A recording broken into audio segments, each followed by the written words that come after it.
ऊंचे ऊंचे पहाड़ों से घिरे घने बांस के जंगलों में मीशु नाम का एक छोटा गोल मटोल पांडा रहता था।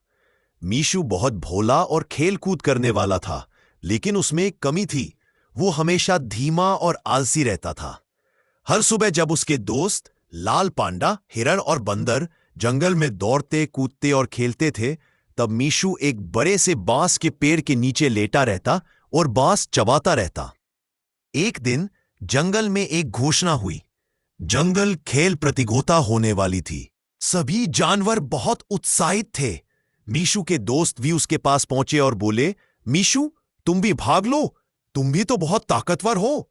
मीशु ने पेट पर हाथ फेरते हुए कहा, अरे नहीं, मैं कहां दौड़ पाऊंगा, मैं तो जल्दी थक जाता हूं।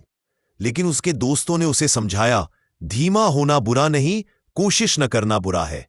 इन शब्दों ने मीशु के मन पर असर किया। उसने सोचा, क्यों ना एक बार कोशिश करूं, शायद मैं भी कुछ कर दिखाऊं। अगले ही दिन मीशु ने अभ्यास शुरू किया। पहले तो वह कुछ ही दूर चलकर थक जाता, लेकिन धीरे धीरे उसकी ताकत बढ़ने लगी। वो सुबह जल्दी उठता, दौड़ता, चढ़ता और खूब बांस खाकर ऊर्जा बनाता। प्रतियोगिता का दिन आ गया। दौड़ शुरू होते ही सारे जानवर आगे निकल गए, लेकिन मीशु धीरे धीरे उनकी पीछे चल रहा था। लोग हंस भी रहे थे, देखो पांडा कितना धीमा है। लेकिन मीशु ने उनकी बातों पर ध्यान नहीं दिया। वह लगातार बिना रुके धीरे धीरे आगे बढ़ता रहा। दौड़ के बीच में पहाड़ी रास्ता आया, जहां कई जानवर फिसलकर गिर गए, पर मीशु भारी था, स्थिर था। वह धीरे धीरे चलता हुआ सुरक्षित आगे निकल गया। अंत में जब बाकी सब थक कर रुक गए, मीशु अकेला ही चलता रहा, धीरे धीरे, कदम दर कदम, और अंत में उसने लक्ष्मण रेखा जैसी फिनिश लाइन पार कर ली। सब लोग हैरान रह गए।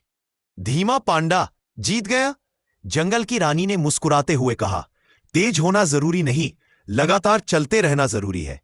मीशु ने यह साबित कर दिया है। मीशु के दोस्त उसे गले लगा रहे थे। मीशु खुशी से चमक रहा था।